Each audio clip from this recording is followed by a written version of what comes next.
Alors bonjour, aujourd'hui nous abordons un thème plus délicat, Dieu et l'argent. Dans l'Évangile, on demande à Jésus de régler un problème d'héritage entre deux frères.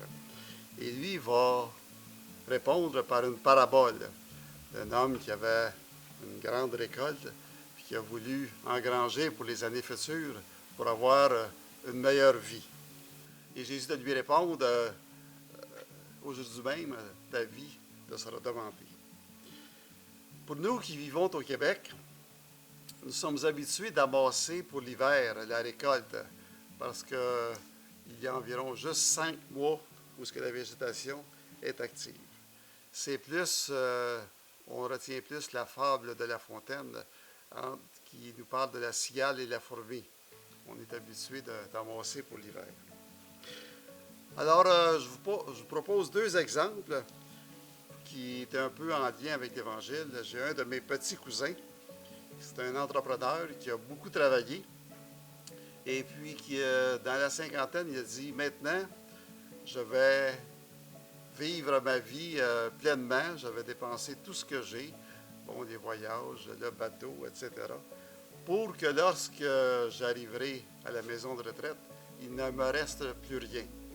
Parce que, dit-il, si j'ai de l'argent, je vais payer plus cher de loyer et je vais manger la même soupe que celui qui n'a rien. » L'autre exemple, c'est celui de Warren Buffett, le multimilliardaire américain, qui a dit qu'il ne laisserait pas beaucoup d'argent à ses enfants, mais que son métier, lui, c'est faire de l'argent.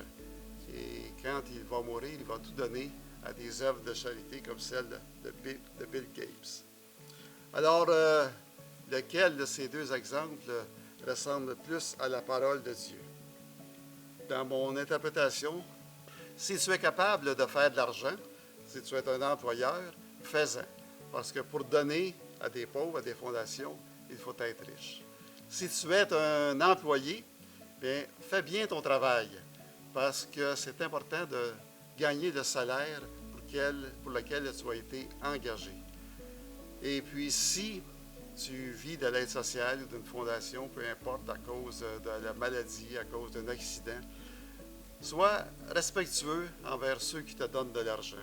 Et si tu es capable, donne de ton temps à n'importe quel organisme. Parce que quand on est bon avec les hommes, on est bon aussi avec Dieu.